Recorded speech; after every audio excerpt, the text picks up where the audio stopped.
we are going to science the crap out of this because we are looking at Project Hail Mary, which is the latest movie by director team Lord and Miller, Phil Lord, Chris Miller, starring Ryan Gosling, written by Drew Goddard, and based on the novel of the same name by Andy Weir. So let's get into it. What is Project Hail Mary? Well, if you've ever read an Andy Weir novel, or if you have seen a previous adaptation of his The Martian, directed by Ridley Scott and starring Matt Damon, you know this is a man will science everything to try and either save himself or the planet. He loves a stranded moment, as in a character who is very far away from home and has to work on his science, like so much science in Project Hail Mary, to achieve a goal. And this is Project Hail Mary. This is about Ryan Gosling playing Ryland Grace, who wakes up on a spaceship very far from Earth alone and wondering why he is circling the wrong sun. Of course, as is in the trailers, the sun is dying, and he has been sent on a mission to try and figure out why a certain sun is not dying when the rest in the galaxies that are surrounding Earth are. Through this, he meets Rocky, a friendly rock alien, puppet, and it is an actual puppet, which is so exciting because Rocky is now my new best friend. We hang out a lot, actually. We have a lot in common, and he's a really good buddy. He is puppeted and voiced by James Ortez. This movie also stars the amazing Sandra Hüller and Lionel Bryce as a government official in a black suit who is actually charmed by Ryan Gosling. Now, as with The Martian, you're going to have to realize that Matt Damon knows a lot about potatoes, and he's going to tell you about it, and he's going to explain everything he is doing. And he knows a lot about space and how to space quite effectively. This is the same with Ryan Gosling. Even though you get the sense that he is learning, he is surprised to find himself where he is, and he doesn't quite know what he's doing, you're going to have to get over the fact that he knows how to space really, really well. Like, really well. Like, as in a proper spaceman.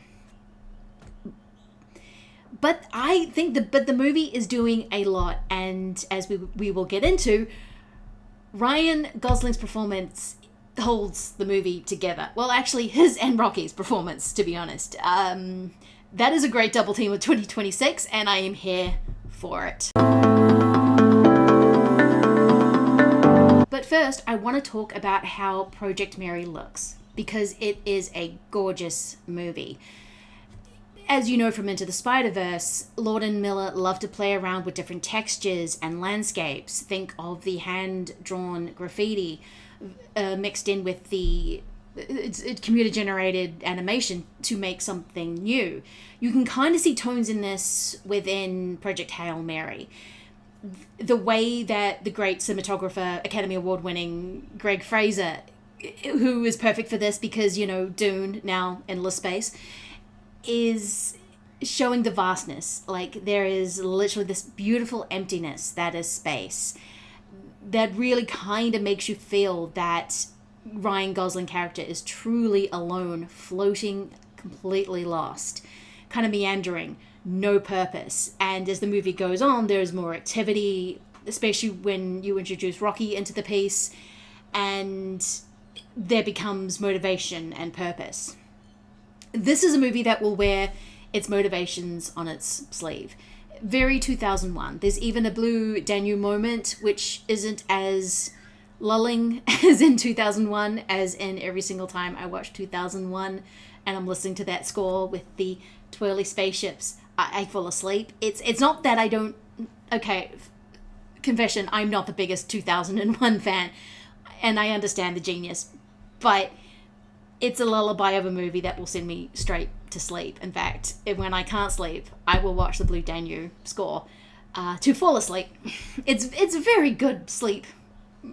It's a very good sleep lullaby. And this has this with a still classical, but slightly more modern score to it. It's a lot of floating around and the beauty of that. You can also see Arrival, especially when Ryan Gosling first meets Rocky for the first time, and it's about communication. And even though I think Project Hail Mary is much more about figuring things out through science, and whereas Arrival is about communication and fate and bigger themes, you can kind of see a little bit of the germs kind of influencing into the other. And, you know, E.T., alien friend, there's a moment where Rocky screams and runs away, and he does actually sound a little bit like E.T. And, of course, another Spielberg favourite, Close Encounters of the Third Kind. There's the bomb, bomb, bomb moment, and I like that because when you get to know Ryan's character of Ryland Grace, he is very influenced by the media that he has consumed. He's not constantly referencing other movies, but you can tell it's kind of in how he approaches the world. The fact that he calls his new friend Rocky. I can't pronounce his name because I do not speak his language. And it comes together as this visual feast. Again, there are sort of different textures. Lord and Miller are playing with different video styles, from a more handheld, someone holding a camcorder talking. When there are flashback moments, it starts a little grainier to sort of show that this is past. And when you are in space, it is crisp, clear. Probably IMAX, I think. I'm not 100% sure on that. But this movie would look gorgeous on IMAX. I saw it at my Nova on their biggest screen, and it was gorgeous. It was enveloping. I keep saying texture a lot. I love texture in movies, and this had a lot of it. But it's truly a spectacular thing to see. And anytime you see Greg Fraser is shooting something, you know it's probably going to be pretty expansive now. Especially the way he shot those two Dune movies. I mean, endless amount of sand, and now you just get the endless amount of space. Now we can get into the performances. Ryan Gosling is just really the right amount of charming. He is goofy when he needs to be. He can fall down like he did in Barbie when he was playing Ken, or in The Nice Guys. He can be emotional at the right time to really convey this sort of sense of loneliness, upset, sadness, and it just works. I mean, this is what you really need with this kind of narrative. It is essentially a castaway story with a purpose. So you need someone like in The Martian, going back to The Martian again with Matt Damon. You need someone really charismatic because he is going to talk about potatoes a lot. And with Ryan Gosling, you need to sort of forgive the fact that he can play a dopey, clumsy person trying to figure out what he's doing in space versus a very competent man who knows science and can figure out space really, really quickly. Andy Weir likes to write problem-solving novels, and if you don't have someone as charismatic as Ryan Gosling, who's just the right amount of cute, who's got his hair flipped in the right way, this movie doesn't work. And this is a movie that has an amazing puppet. Look, Ryan Gosling connected with that puppet the way that Michael Caine connects with the Muppets in A Christmas Carol. Or how Charles Grodin really falls in love with Ms. Piggy. I think it's in the Manhattan Caper one? I can't remember. Anyway, Muppets rule. So do puppets. So does Rocky. I'm going to say Rocky rules a lot here. But you need that balance. And it is Ryan Gosling who does give a lot of the dialogue. Goddard's script is, for the most part, smart. He is, from what I hear, I haven't read the novel, adapting it mostly how it goes. It feels like a very Andy Weir-ish story. But also in the cast, you have the great Sandra Hüller coming in as the head of the project, or head of Project Hail Mary, which is sending Ryan Gosling into space to try and see why this star is not dying. She is great. She is always great. And she does actually almost steal the movie away from Rocky and Ryan Gosling by singing a Harry Styles song. And now I think I kind of like that Harry Styles song because Sandra sang it. I mean, that is the power of Sandra Hüller right there.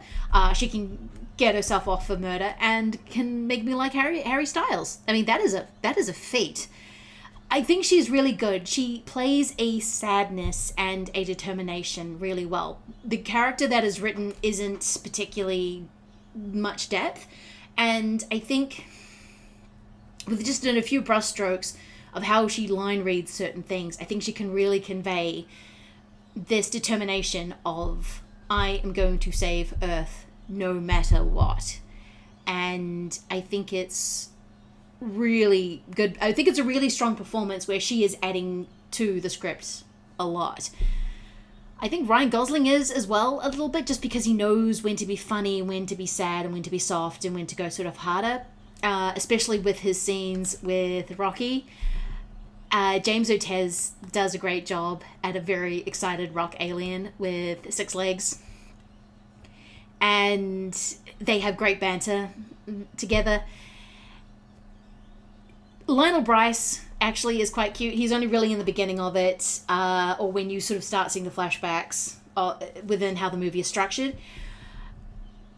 I will say that I'm still trying to sit on where the movie goes, specifically where, not to spoil, but where Ryan Gosling character goes.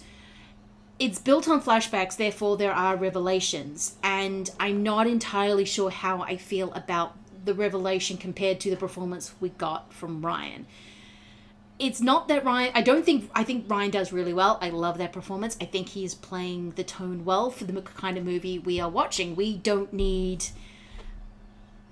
a scary, maniacal, really truly in-depth look, but with the revelations that come within the flashbacks, as that is always the structure, I don't necessarily know those sit. But at the same time, if you did infuse that into the narrative, it might be a more conventional movie, and I'm not actually 100% sure I would like that more. I'm torn. Like, I like where the story goes. I like how the character develops, even though I don't necessarily think it matches the flashbacks. But at the same time, I know what the movie would look like if they did that, and I've seen that movie before so many times. So I kind of like that, even though I'm not sure how I sit with it. But that is really a quibble. I mean, all the performances are strong, and it really builds to a nice place. Maybe a few times too many. Look, this movie is 2.5 hours long, and it does have about 6 endings where you're going, okay guys, I think we got it. You're repeating yourself a little bit. But I think this movie is really great and really strong. So what do I think Project Hail Mary is actually saying? I think it is really just talking about perseverance, about sciencing the crap out of something until you actually figure out the problem and how to solve it. I don't think it is really talking about Earth as a whole, about climate change or anything that we have to deal with. I think it is more of a movie about core humanity, about the strength that you find within yourself to solve a problem. As I said, this movie feels very similar to The Martian for those reasons. But I think it's a spectacle of a movie. It's one of those movies you just sit back and go through space and lose yourself a little bit. And you can just enjoy the emotional roller coaster. Well, it's not really an emotional roller coaster. It's more of a emotional merry-go-round. Let's just say that. And I think that's okay. The movie is not striving for anything deeper or larger, but what it is doing, it's doing really well. So yeah, go see Project Hail Mary. It's really good. Yes, if you like this, please subscribe. You can also follow me on Schlock podcast, wherever you listen to podcasts, and we will be back with another review. All right, thanks guys. Bye.